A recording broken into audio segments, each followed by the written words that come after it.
we're trying to deal with problems that humanity has been trying to solve for thousands of years. If you're thinking that some type of technological evolution can solve human coordination, then you might unfortunately be wrong. I think it's easier to start decentralized and organize over time rather than start centralized and progressively decentralize over time. What does it mean to be a good citizen? To both know how to be governed and how to govern. Becoming a delegate quickly became a part-time job with full-time expectations. Many of the delegates, especially last year, they were spending 20 hours a week. What do you think the most disruptive force in governance will be? I'd say apathy. I'd say incentives, or correct incentives. Hello, I'm Eugene. And I'm Jamilya. And this is Governance Futures, a podcast where we explore the past, present, and future of decentralized governance. So we just finished recording an episode with Mateusz and Raam from the Arbitrum Foundation. And yeah, Jamilya, what are some of your takeaways from the conversation? First of all, I'm so grateful that we're able to have this conversation. And obviously, Arbitrum DAO stands out in just the landscape of DAOs. And it's great to be able to talk directly to people who do governance there. I'm very appreciative how open they were, and it's clear that it's not like as easy and smooth, and probably there's just a lot of challenges. But I'm also very excited to see people who continue to stay within the governance just loop and continue to experiment. And it's really exciting. Some of the things that I loved is they are, it seems to me, very hopeful, and on the same side they're very realistic. And it's very nice to have people who practice governance, but also they refer to some of the ideas and the books that they've mentioned. I align in that sense very much. So it's really nice to see people doing this job and experimenting, but also kind of like thinking about big picture as well, not just like on the ops or what is it that we have to do for tomorrow. It's always nice to also have that sense that there's like a bigger vision and picture, and just appreciation for decentralization or like polycentric governance that Raam was mentioning.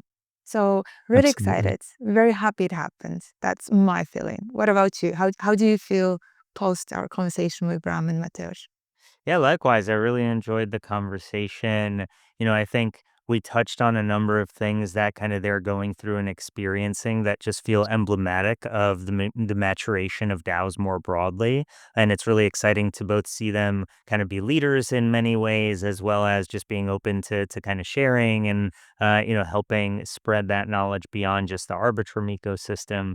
But yeah, this kind of, seeing the OpCo come together and the focus of creating this operational excellence layer and getting these Arbitrum-aligned entities, I think that's a really interesting move. And yeah, it's going to be fascinating to both see how it plays out there as that actual team comes together and they put everything in place, as well as kind of seeing how the role of the delegates will evolve.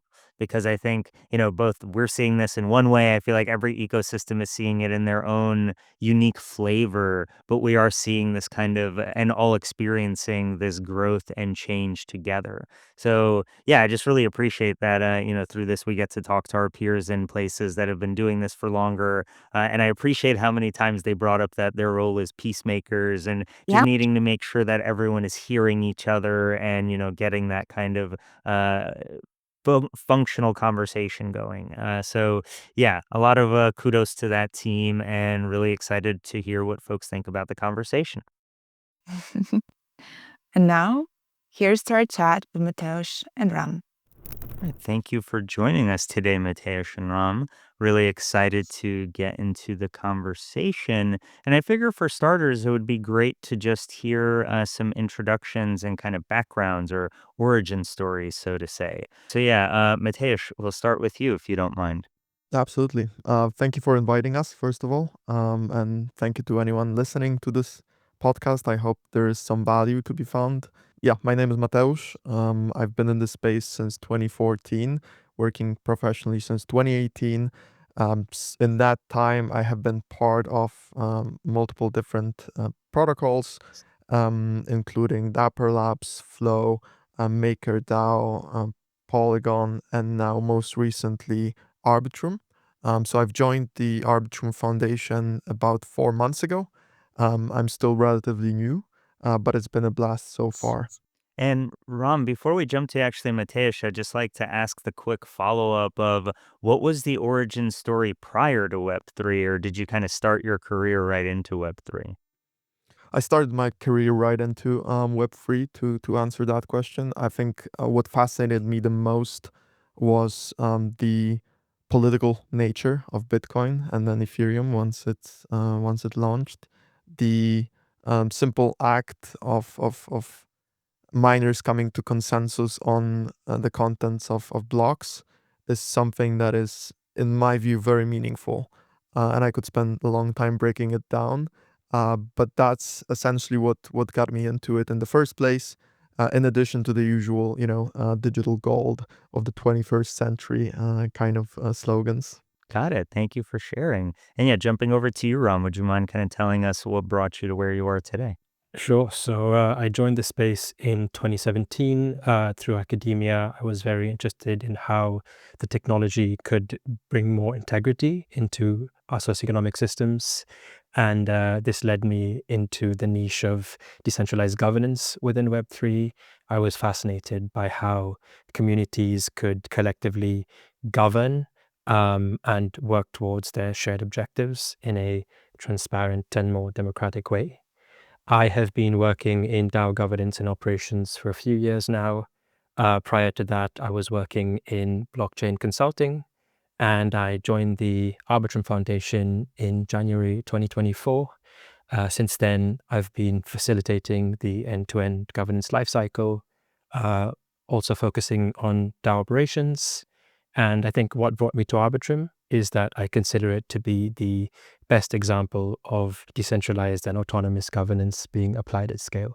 And likewise, just double clicking, do you mind sharing a little more about kind of what you were doing in academia or what you were focused on that got you excited about Web3? Because I know folks always kind of question how do you get into a thing like governance. So we do like double clicking a bit on how people got there in the first place. Yeah, sure. So one of my passions is sports. So I was interested in how Web3 and blockchain could, I guess, supplement the sports industry. So my dissertation at university was about how to eradicate fraud from the ticketing events industry. So, like having to eradicate touts, ensuring that your ticket has the right provenance, it's original, how you control resell price floors and caps, etc., to ensure that no one's being exploited. And then, that also got me thinking about how sports fans can collectively own and govern the teams they're so passionate about. And I always like to say that the sports industry is probably one of the best that DAOs can apply to, because all of the so-called delegates or contributors would just already have that intrinsic motivation there. They care so much about their teams already. They probably wouldn't need to be paid at all or need any additional incentives, because they've already, spent lifetimes and lots of money contributing to their respective teams. Yeah, I really appreciate you both sharing there. And yeah, the ticket provenance deeply resonates. As I remember in undergrad, it was LCD Sound Systems kind of farewell tour, and I had to buy secondary tickets and got to the venue and got a big fraud stamp right on it, which was super painful. But despite how much I want to keep double clicking with both of you on just the backgrounds and your own interest, I know we're here really to dive into what's been going on in the governance sphere of Arbitrum. And Ram, I know you mentioned kind of what got you really excited about joining Arbitrum initially was how decentralized they were. And, it's really been cool seeing Arbitrum be a leader in that sense of having this kind of very decentralized governance system. And it seems in the last kind of 6 to 12-ish months, there's been some very interesting updates in terms of the Arbitrum-aligned entity vision with the OPCO happening. I guess, would you mind, for both of you, would you mind just giving a little bit of a kind of how you see the narrative, say, of the last 12 months or so going, and what you see as some of the most exciting developments happening in the Arbitrum ecosystem from a governance perspective? I don't know, Mateusz or Ram, who wants to jump in first on that one? I think I can kick us off on the OPCO and the new vision. I believe the Arbitrum DAO is at a very important crossroad where, you know, some key changes have to take place for the DAO to keep evolving and become more and more efficient. And so one of those is the OPCO, the operational company, which has been proposed a while back, I believe in October 2024, and has been slowly but steadily being realized. That is one of those important components of the new vision to which I'll revert in a second. But the OPCO itself, sort of a medication to several problems that the DAO has been facing. For example, you could say with service providers reporting directly to the DAO, there's a lack of accountability mechanisms and inadequate operational continuity. You see products and services be tied to a service provider, whereas it most likely would be much more efficient to have that product or service be tied to a particular mandate and not a service provider.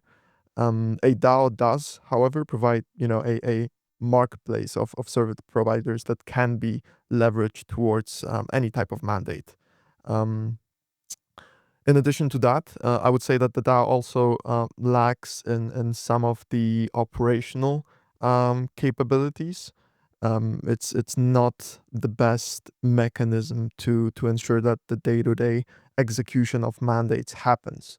It does, however, provide a very strong legitimization layer, which I believe should be retained at all costs. And so the operations company addresses these issues by, for example, providing some legal capacities, with the DAO now more capable of entering contracts and managing earmarked funds more efficiently. And it also provides an operational layer, so it unbundles the initiatives from service providers. It introduces operational continuity, so in the case that a service provider leaves, there's no stop of services. And it also creates clear accountability mechanisms. So that's one of the major, I would say, changes in how the DAO is going to operate going forward. The second one would be the vision. And so what the new vision does is it introduces the concept of Arbitrum-aligned entities, which are entities that are fully focused on Arbitrum winning. You could say existentially so. To give an example of the Arbitrum Foundation, well, without Arbitrum, the foundation simply does not exist. And so what the vision puts forward is a change in scope of those existing Arbitrum-aligned entities to become more involved in the functioning of the DAO, thus making it more efficient. There's this idea of guiding proposals through AEs. That is one of the more important changes that the vision puts forward as well. And so there have been 5 main Arbitrum-aligned entities identified, including the Arbitrum Foundation, Off-Chain Labs, the OPCO, which I've mentioned before. Off-Chain Labs, I should also mention, is the main engineering arm of Arbitrum. We also have the Arbitrum Gaming Investment arm, the AGV, and we also have the Entropy Advisors entity, who are responsible for strategic proposals, as well as shepherding key partners through the DAO, which has also been a pain point in the past. Following on that, there are 2 main transformational changes. One relates to operations, the other one to delegates. So as it relates to operations, once a proposal goes through the DAO and is approved by it, it is tied to a particular AE whose job it is to fulfill that mandate, right? So we're no longer talking about service providers going directly to the DAO. Instead, we would have a mesh of AEs that are independent in their mandates but still collaborate fully, where each proposal or each initiative is tied to a particular AE responsible for its execution. and maintaining any type of service provider relationships towards that goal.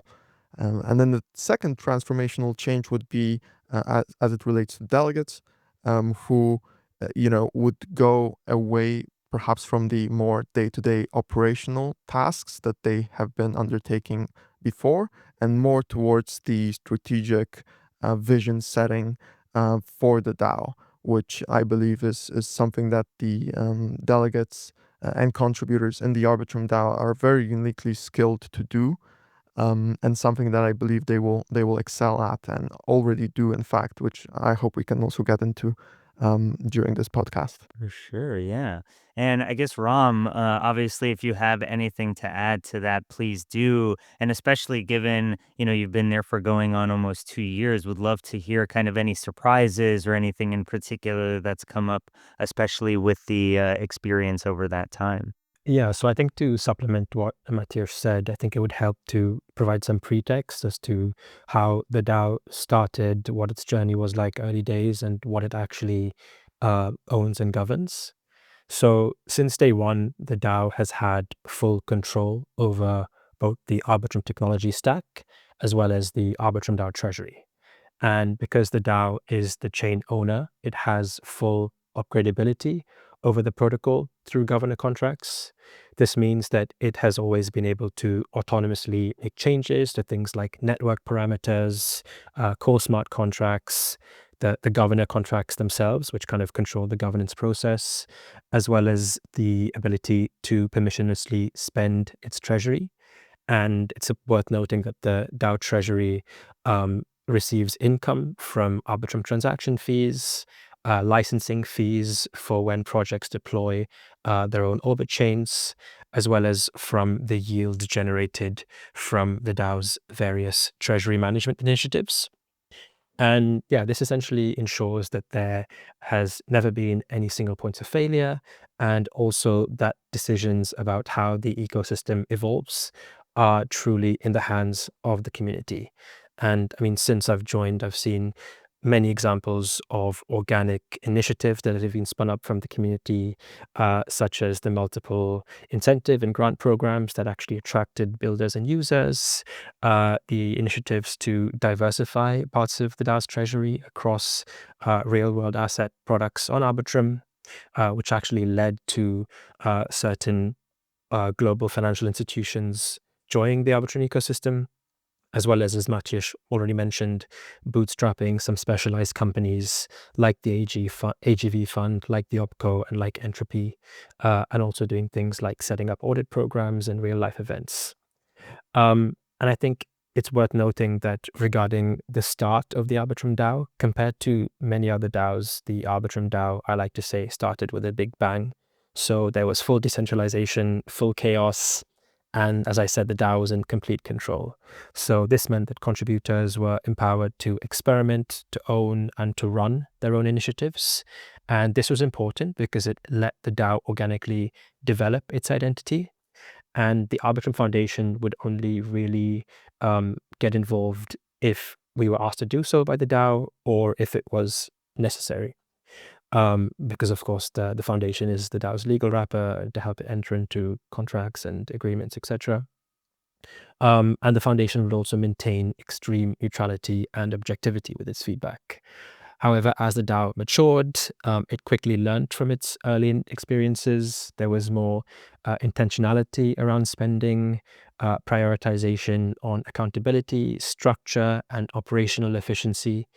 And yeah, as its sense of identity grew, it started to seek the foundation's guidance, ask the foundation to become more involved on certain initiatives, asked for our feedback, asked us to speak up on key issues and, give our opinions, especially as we were able to do so in a way that would serve the DAO's long-term interests, as we are considered to be one of the most aligned Arbitrum entities there is, and also to take some more of the operational workload on. And I think this is actually what led to the new vision being published. It's what led to the operating company being spun up.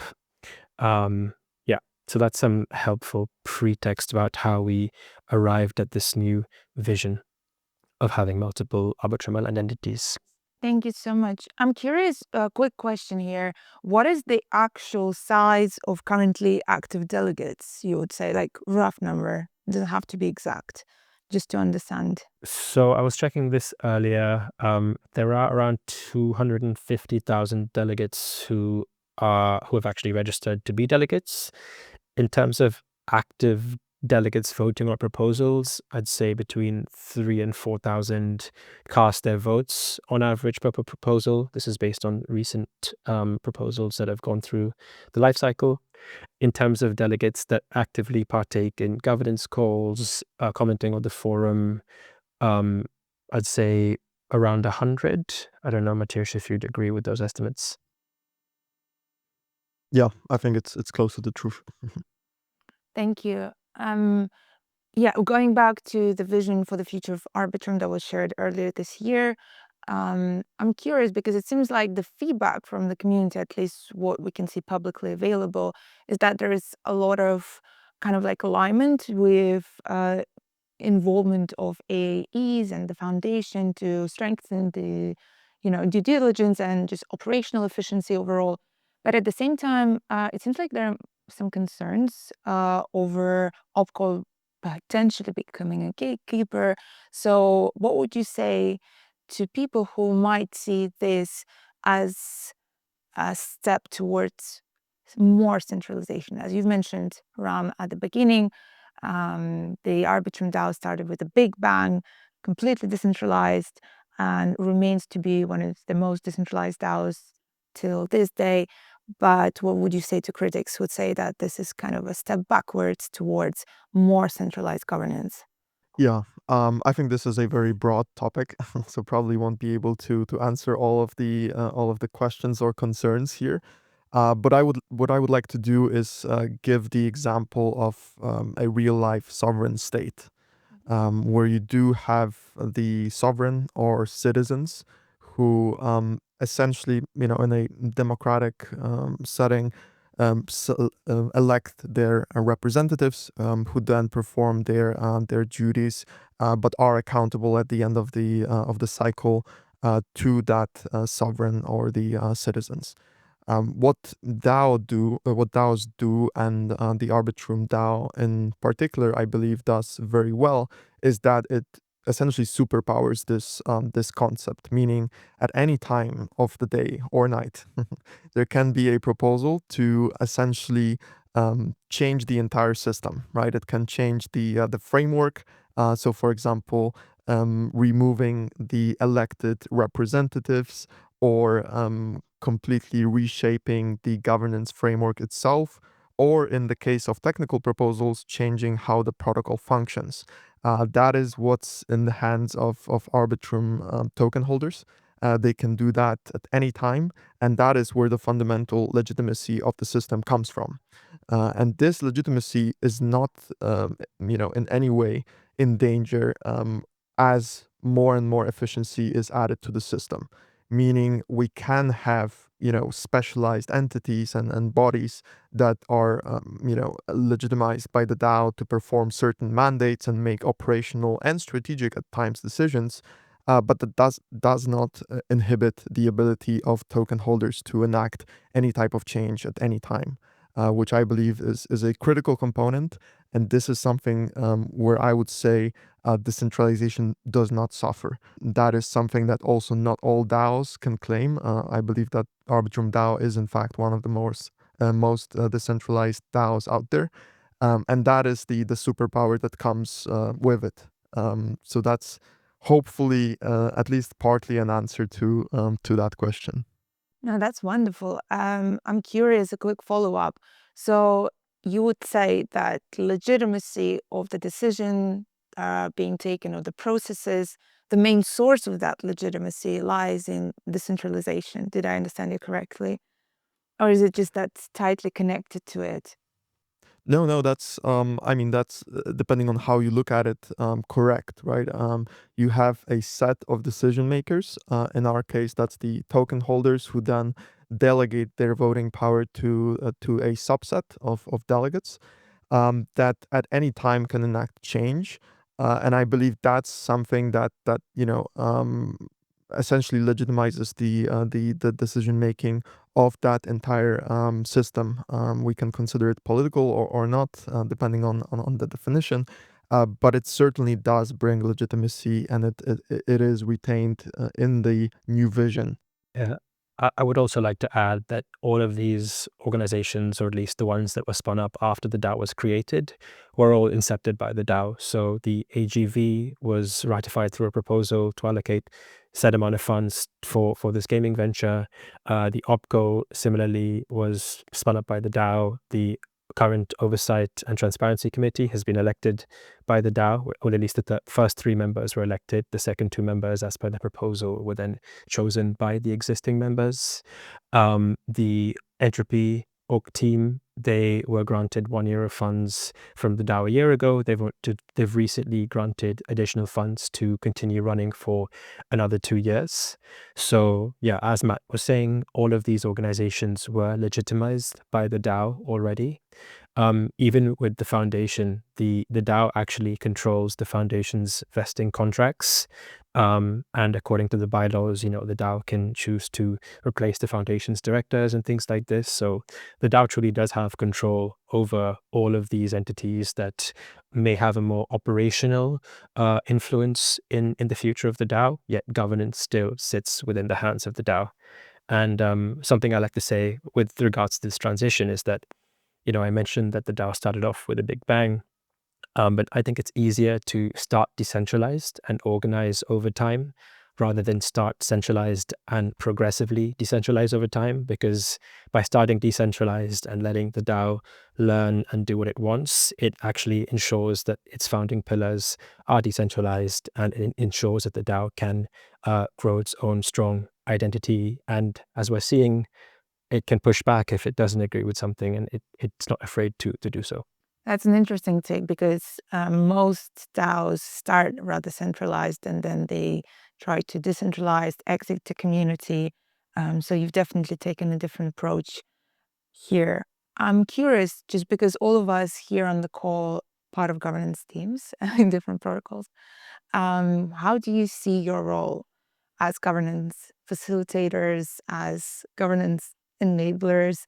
Do you see yourselves as architects, maybe as negotiators, facilitators, peacemakers even? What would you say is that that defines your role closer to how you feel your role is as a governance lead facilitator? So I think it depends based on what exactly we do in the On a team day? and day to day. I'd say my experience has been more facilitator and peacemaker.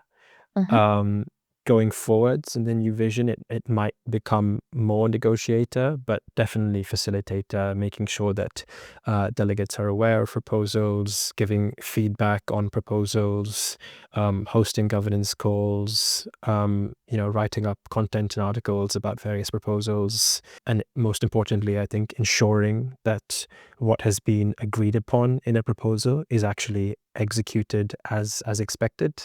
And this is something that's often forgotten about in the governance lifecycle. Obviously, you have the proposal process, which is, post in the forum, discuss it for a few days, have a governance call, have a temperature check on Snapshot. Once this passes, it might be ratified a bit more. Then it goes to tally, where the payload data is uploaded. And then if it passes and it meets the respective quorums, the proposed changes will take effect. But of course, not everything happens on chain. Most proposals tend to deal with giving funds to certain initiatives, but then once those initiatives receive the funds, how do you ensure that the teams that receive the funds are meeting their milestones, achieving their KPIs, doing what they said they would do? So yeah, I'd say a lot of my work is overseeing that last mile of the governance lifecycle. I think Ram covered a lot of what I could say here as well.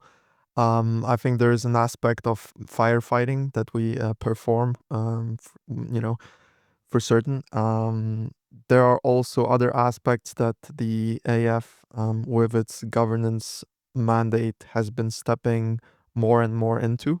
For example, we have been more opinionated as it relates to existing and future initiatives. in addition to just taking a more active role in the ongoing operations of initiatives. So that's, I think, something that wasn't necessarily present before, but we are steadily moving towards that broader AE mandate. Yeah, and it would be interesting to also get a sense, as you're going from this very decentralized to slightly more centralized phase, at least in terms of getting the operational side of it, more centralized. It would be interesting to hear just what has the experience and dialogue been like with delegates, because on the pure ops side.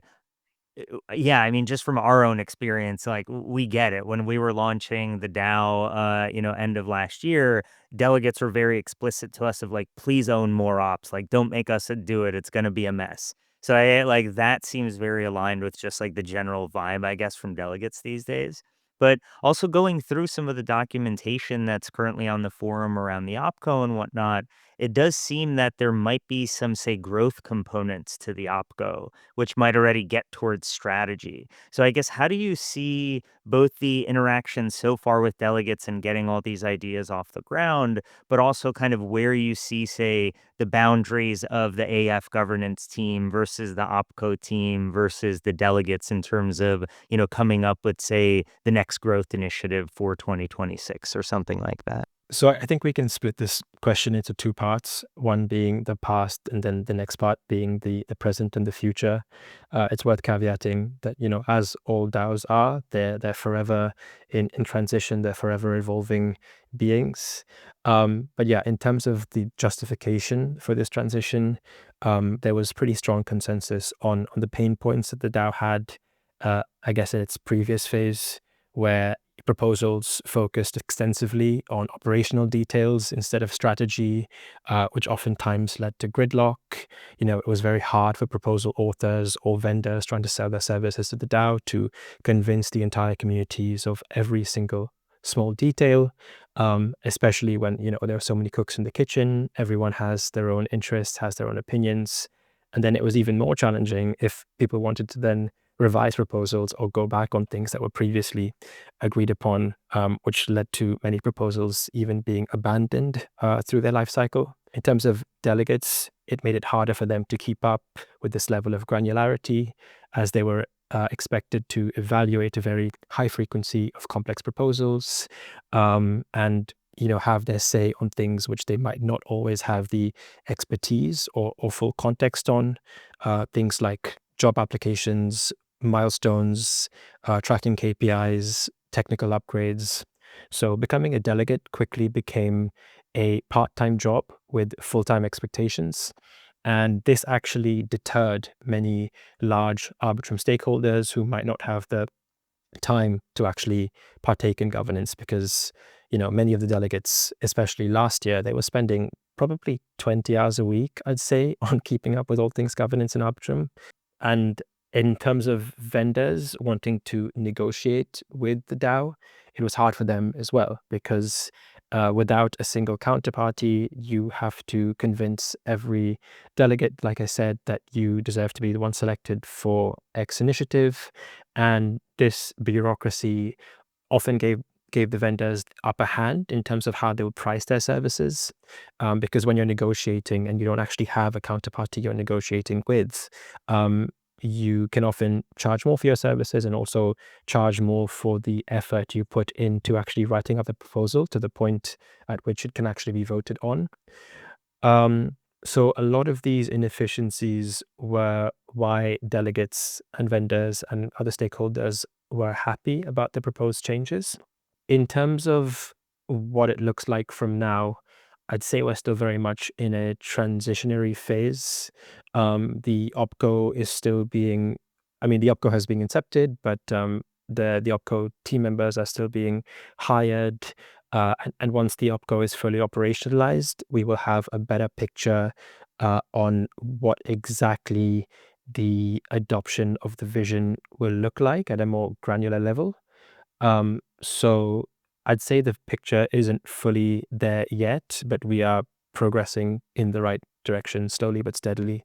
Yeah, I think to build on that, the vision, a lot of it is social consensus, meaning the changes that it's proposing will need to happen on that more social layer instead of the on-chain one, where we're already seeing this, that vendors, instead of being tasked with the very political and highly exhausting task of lobbying the DAO, they're coming directly to DAF, for example, and engaging with us on that more usual, understandable business counterparty type of relationship, which I believe is a much more efficient system.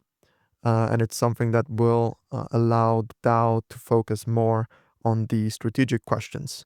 One thing I wanted to mention in terms of where the DAO decision making goes would be something like the SOS initiative, which is the strategic objective setting framework that was proposed and is being executed currently, where we've seen an incredible response from the community, proving that the Arbitrum DAO community is very much interested in having these high-level conversations on where the Arbitrum ecosystem and protocol should go. And that is very, very encouraging in terms of what the DAO does, and on what kind of decision making it focuses its attention on. I believe this is a very good example of it. That is incredibly interesting. And I have one question to follow up on incentives and the state of incentives at Arbitrum today. We interviewed, for example, governance team at ZK Sync, and we know that there's no economic incentives for delegates. I know at Arbitrum, you've had for almost a year now delegate incentive program, and most recently, the Ep.10 introduced new metrics, new enforcement mechanisms. So, would be curious to hear from you. What do you think role incentives play in shaping Arbitrum's governance and culture over long term, and perhaps some of the insights about your biggest learnings so far? Sure. So I can start this one. I suppose as in the Web3 ecosystem as a whole, incentives play a very big part in shifting behaviors. I think in Arbitrum, as well as maybe other layer 2 DAOs, but of course I can speak most closely on Arbitrum. I think delegate incentives haven't always incentivized the most aligned decision makers, because in a permissionless delegation system, from the delegate's perspective, there's no real downside if a delegate were to overspend the treasury if they don't actually have much at stake personally. So, for example, if they don't have the success of their business directly tied to Arbitrum success, or if they, and even though the Arbitrum DAO's delegate incentive program has been thoroughly designed and implemented, I do think SeedGov, who are the service provider who've been running this, have done a great job. They've done a very thorough job. It still has led to some negative behaviors. So in order to meet certain metrics, some delegates might have, used AI-generated comments just for the sake of ticking off a box. There's often more energy spent on debating technicalities on how a comment is scored rather than debating the merit of a proposal. And things like this have often led to, inefficiencies, wasted energies, and you could say not ideal governance. Jamila, you mentioned that there was the most recent iteration of the incentive program, v1.7, which was approved by the DAO. I do believe that this version will help mitigate such behaviors. It was only approved a week or two ago, so I guess we're yet to see the outcomes. But it will be reducing overall spending on delegate incentives by around 40%. It also tries to incentivize and reduce the barrier to entry for larger Arbitrum stakeholders to participate in governance. It's done this by introducing a new tier for large Arbitrum token holders to be able to participate without necessarily requiring them to spend so much time. in governance and in providing contributions. And I think looking forwards, this is coming from a very ideological perspective, at least in my own opinion, delegates should participate out of genuine self-interest in the DAO success, and not simply for compensation's sake, sorry. And I believe that incentive programs, when used, should only be used to reward meaningful and responsible participation, rather than activity for activity's sake. And accordingly, I think it would help if the delegate incentive program had a clear distinction, or was almost even split into two programs, A, to reward voting behavior, and B, to reward contributions, because they're definitely not two in the same things. And yeah, lastly, I'd say that participation alone should not create an expectation of payment. Rather, compensation should merely be a vehicle to reward positive behavior that actually advances the DAO's goals. And very quick follow-up. So as far as I understand it, for now, all those metrics are being counted manually. So SIDGov just goes manually through the forum, counts how many contributions, comments, etc., etc. They have a very detailed framework for scoring all of this. They count the number of days. This is just off the top of my head. The number of days that the voting power threshold per delegate has been maintained, percentage attendance on governance calls, comments on various proposals, whether or not they voted on each proposal, whether or not the contribution or comment was actually beneficial in the proposal, meaning That's very subjective though, isn't it? there are certain things that you could deem to be subjective. I can only imagine how many conversations you must have had to just discuss whether that fits the objective or doesn't. I mean, it just sounds like a lot of work. Yeah, It feels like I'd say manual it's a very fine balance. So it started off extremely objective, but I think with very objective things, you could argue that they're easier to game. This is when you started to see the behavior of AI generated comments, people commenting for the sake of it, people just copying the preference of what a big delegate has said and just tweaking it slightly, because they know that if they comment what a big delegate said, it's likely to, be in alignment with the groupthink.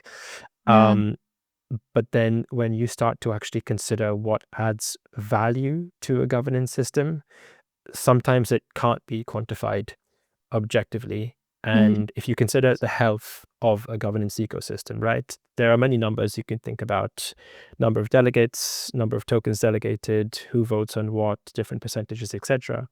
But things that are harder to consider is, how do you know stakeholders who are actually deeply involved in Arbitrum are participating? How do you know that people have come to their conclusions independently rather than following groupthink?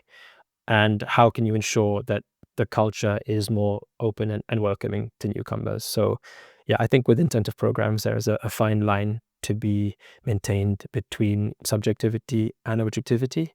There are lots of tensions and balances that need to be maintained in this space. You think that delegates should be paid for their work? I think delegates should be rewarded for good work, and they should not be expected to be paid just because they are contributing in itself.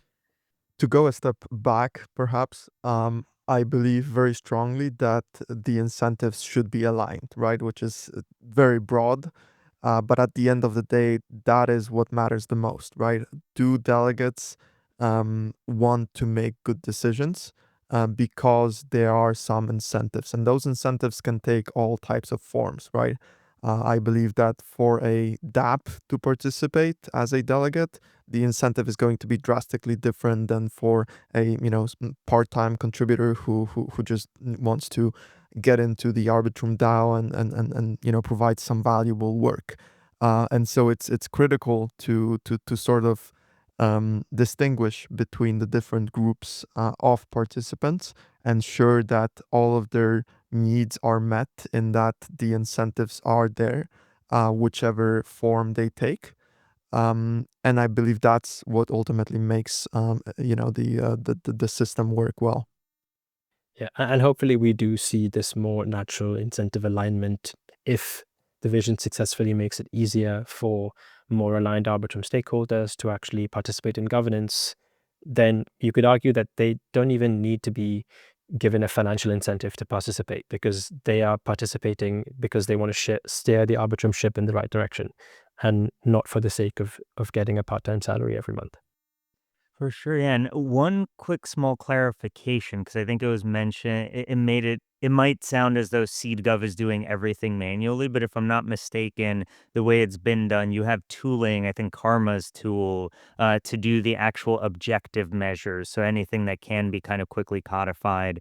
And then there's the separate framework that was approved by the DAO, through which SeedGov goes through every month, or I'm forgetting if it's monthly or quarterly, but goes through on the appropriate cadence and does sort of the subjective measures with, I think, a 1 week open period to kind of make any revisions, just to make sure we're accurately reflecting the way it's been until this most recent proposal. Yes, that's correct. SeedGov are the program managers. They use Karma to help quantify contributions, and all of this is actually linked on Tally. So if you go to each delegate profile, you can actually see their scoring across a multitude of metrics. But then, yeah, SeedGov essentially facilitate the program, and they do some additional evaluations on top of the objective scorings. Got it. Thank you for that quick clarification. This kind of discussion, both this point and the previous kind of element of just the benefits of shifting to this Arbitrum aligned vision and having a group like the OPCO exist and taking on these responsibilities. Um, if stepping away even from the specifics of Arbitrum for a second, it just generally speaks to this evolution of the role that delegates are broadly playing in a lot of DAOs and ecosystems.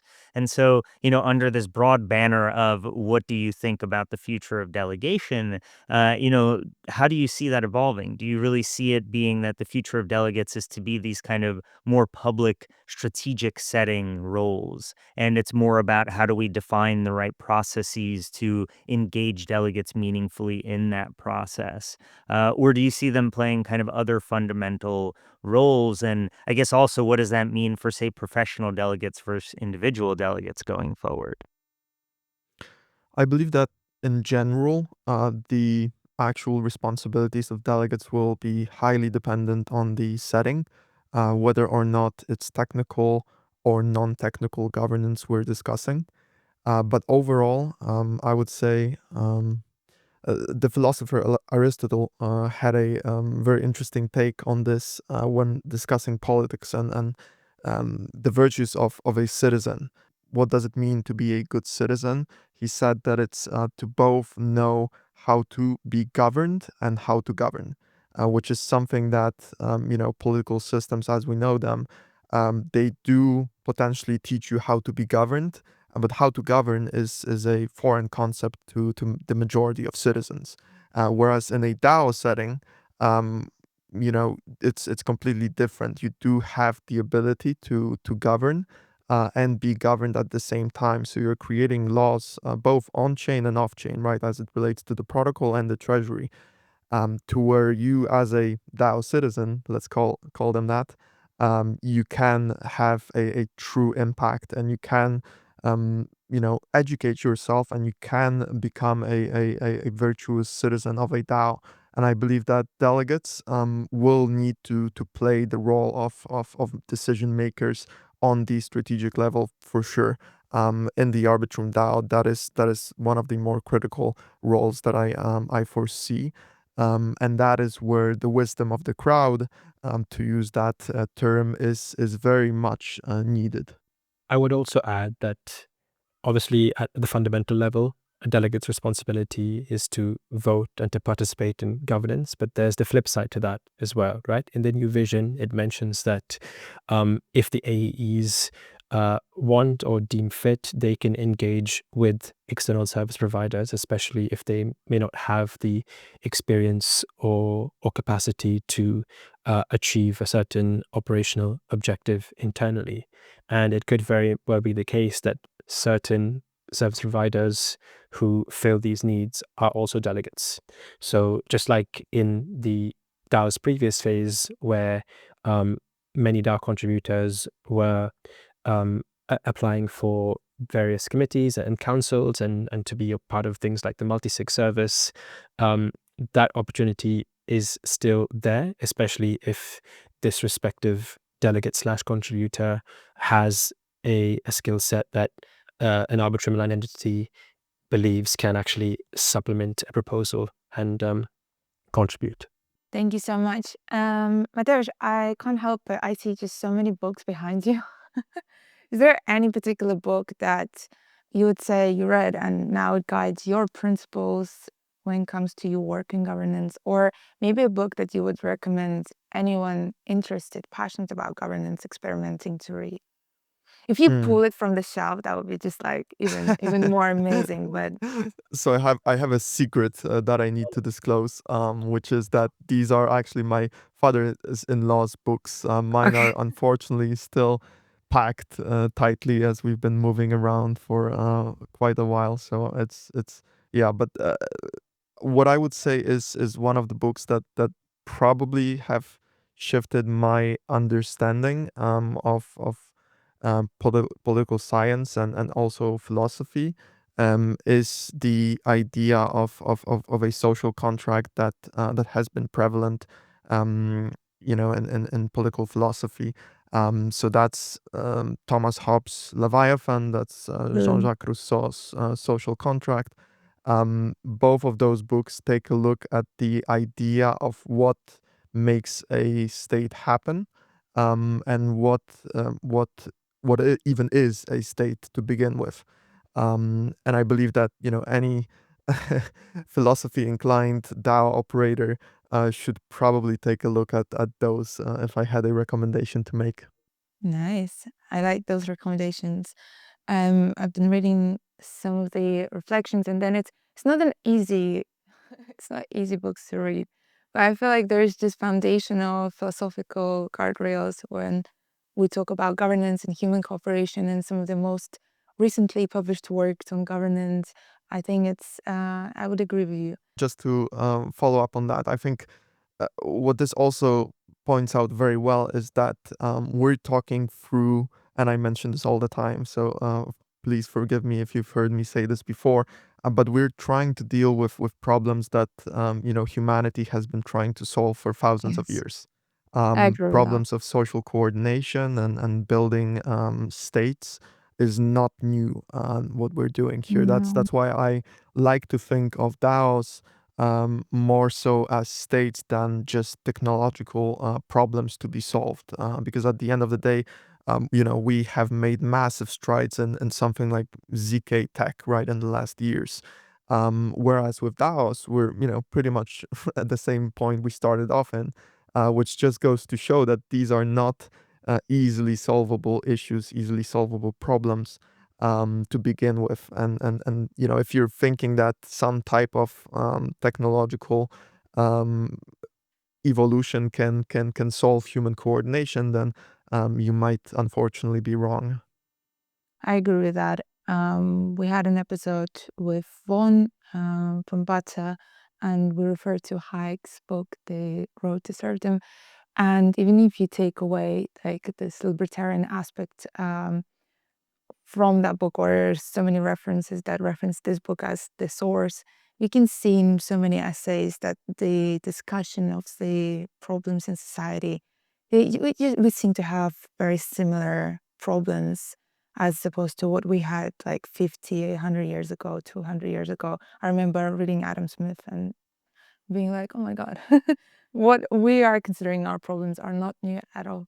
Which Absolutely. actually shows us to, sometimes we think in Web3 that we are kind of inventing a wheel, trying to solve some of the problems that are just very Web3 specific.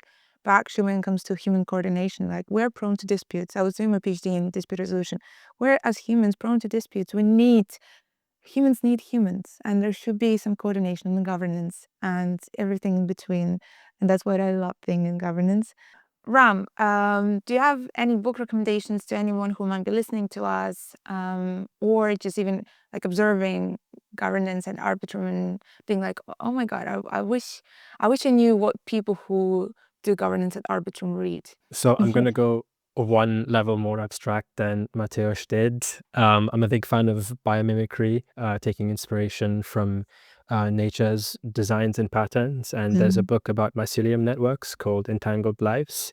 And I remember they made an analogy of a mycelium network as being a decentralized network with, nodes and hyphae that tries to optimize the flow and allocation of natural resources, such as nutrients in the soil, with the objective of trying to, grow or expand the natural ecosystem that it supports.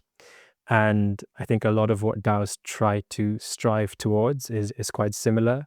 How do we collectively govern our resources in a way that best supports an ecosystem?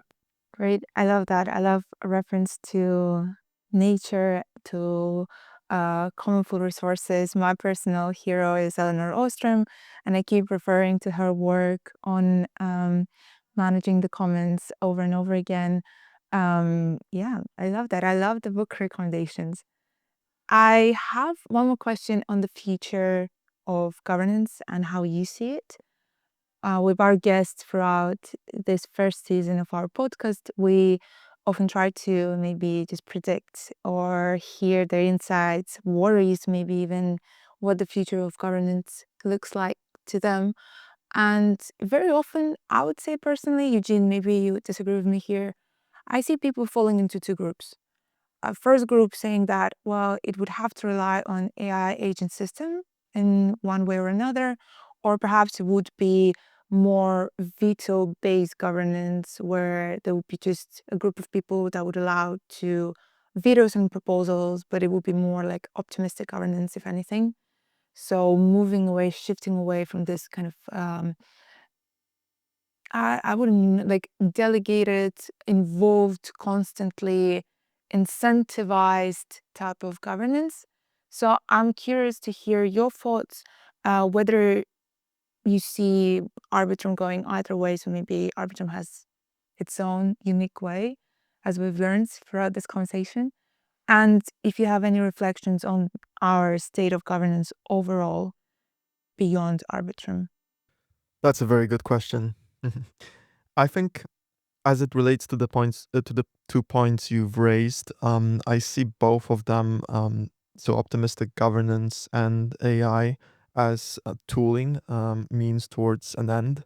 I think what I would describe as one of the ends we should be building for is capture resistance, since that is something that we will definitely see more of as the game of governance becomes playable to institutions and huge players that we cannot even imagine in our little bubble. We will be faced with the issues of, well, we have a big player come into a truly decentralized and permissionless setting. What does it mean for that DAO, for that system? I don't think we're ready to witness that fully, if I'm being honest. And we should build our DAOs with this in mind. Yeah, I can only imagine what actual nation states targeting DAOs would look like from a ability to withstand any of that. And it seems like we are quite far away from being able to manage that. But yeah, Ram would also love to hear. Oh, sorry, Mateusz, I don't know if you had a response there. No, I just wanted to fully agree with you on that. Ram, feel free to go ahead. Yeah, so I'm going to keep in mind what you just mentioned about nation states. And I think this significantly impacts how each respective DAO can evolve.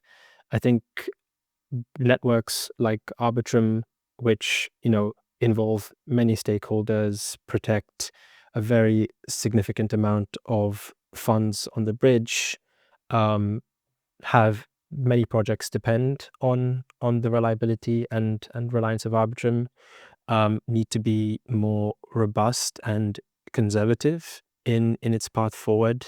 We see many governance experiments popping up around, futarchy, AI agents, vote buying, all of these kind of touch upon new ways to do governance. However, I think for an ecosystem like Arbitrum, balance is the most important thing. Obviously, the DAO has progressed substantially over the past 2 years, and then hopefully the listeners have gotten a sense of that from this call.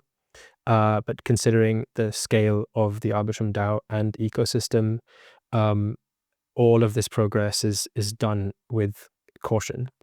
And yeah, for that reason, I say balance is the future of governance in Arbitrum.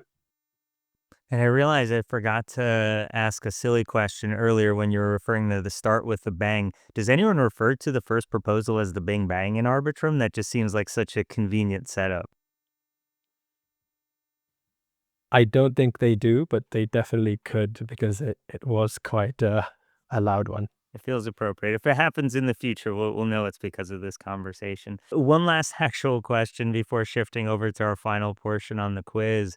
I guess, Mateusz, you shouted out anti-capture. Are there any other particular domains of research or experimentation, whether in Arbitrum or otherwise, that you just want to see happening more of in the next, say, 6 to 12 months? Um, I'm very much interested in VE tokenomics. That's something that I've dove into in the past, and I believe that's one of the approaches to long-term incentive alignment within the token holder set. Again, it's only a subset of alignment that is required for a DAO to function. There are similarly important off-chain aspects that have to be accounted for. But this is one that has my interest, and I'm looking forward to see how it develops, because I do believe that even though the mechanisms might be quite young today, they are a start potentially of something important. So that's my view. Yeah, thank you. And Ram, any other specific areas you want to shout out of research or experimentation, kind of as a call to action for folks in the space generally wanting to help DAOs succeed in the future? Yeah, I think mine is probably harder to implement, but it would be about successful polycentric governance. So within a DAO or governance ecosystem, you have multiple ways to determine how decisions are made in a way that best suits the decision being made. So sometimes you might want certain stakeholders deciding on things. You might want different ways of calculating their voting power. So yeah, polycentric governance. Yeah, that's exciting to hear. I'm very hopeful that kind of the subset of, polycentric governance, plurality, and specifically doing different experiments on deliberative processes, deliberative tooling, and all the various facets of that. And yeah, shout out to MetaGov, which I know is doing some cool work with Liz Berry and DeepGov crew too, with their broad listening tool that they launched recently. Um, but yeah, I know unfortunately time has been flying by because this has been a wonderful conversation. So I do want to be mindful of that and shift us to the last portion of the conversation, which is our quiz. So we're going to be asking a couple questions. Each question, please try to limit to one word answers. So we will be upfront that people have been loose with the hyphenates, and No, yeah. we judge them a little, but we'll allow it. But yeah, so we'll start with Mateusz and Raam, and then we'll kind of swap the order each time, just so each one of you experience the joyous experience of being first. The question I want to start you off with is, what would you say the process of getting the Arbitrum ecosystem more aligned has felt like? One word. And can I ask follow-up questions, or is it just one word answer? We'll allow it. What's the follow-up question? I wanted to understand what do you mean by more aligned. Well, going through this process of announcing the Arbitrum-aligned vision and kind of the last 6 to 9 months of, announcing it in, what was it, like last October with OPCO and some of the initial elements that led to it. So I know, Mateusz, you kind of, if I'm not mistaken, you joined as it was already midstream. So maybe as jumping into it, what has it felt like? And then for Raam, what has it felt like seeing from closer to the Big Bang to the current time? I'd say engaging. I'd say roller coaster. That's more along the lines of what I was expecting, yeah. So the next question is a more broad one, not Arbitrum specific at all. But in your view, the biggest reason that DAOs have failed to date is, Raam, please go first this time. Information asymmetries. Mateusz? I would say centralization, but then we might not even be talking about DAOs. Yeah. The next question will be the most disruptive force in governance when you're looking forward to the next 12 months. What do you think the most disruptive force in governance will be? In one word. Mateusz, please go first. I'd say apathy. I'd say incentives or correct incentives. And then we always like to add, to finish with our signature question of, in one word, describe the future of governance. I think I might be repeating myself, but I'll say balanced. And I'll say hopefully it's aligned with the protocol. Wonderful. Well, Mateusz and Raam, thank you so much for joining and sharing both about what's been going on in Arbitrum and some of your prehistory before Arbitrum, as well as where you see governance heading more broadly. So yeah, I just wanted to thank you both for joining for the conversation. Thank you. It's been a pleasure. Thank you. Absolutely. And thank you for having us. It's been an honor and a pleasure. And again, I hope that the viewers have gotten something of value out of this conversation. Thanks for tuning in. The Governance Futures podcast is sponsored by the Scroll Foundation and produced by the governance team at the foundation, Jamilya Kamalova and Eugene Lebenthal. Any music and photos are attested in the episode description. Feel free to subscribe, leave a review, or share with a friend. Until next time.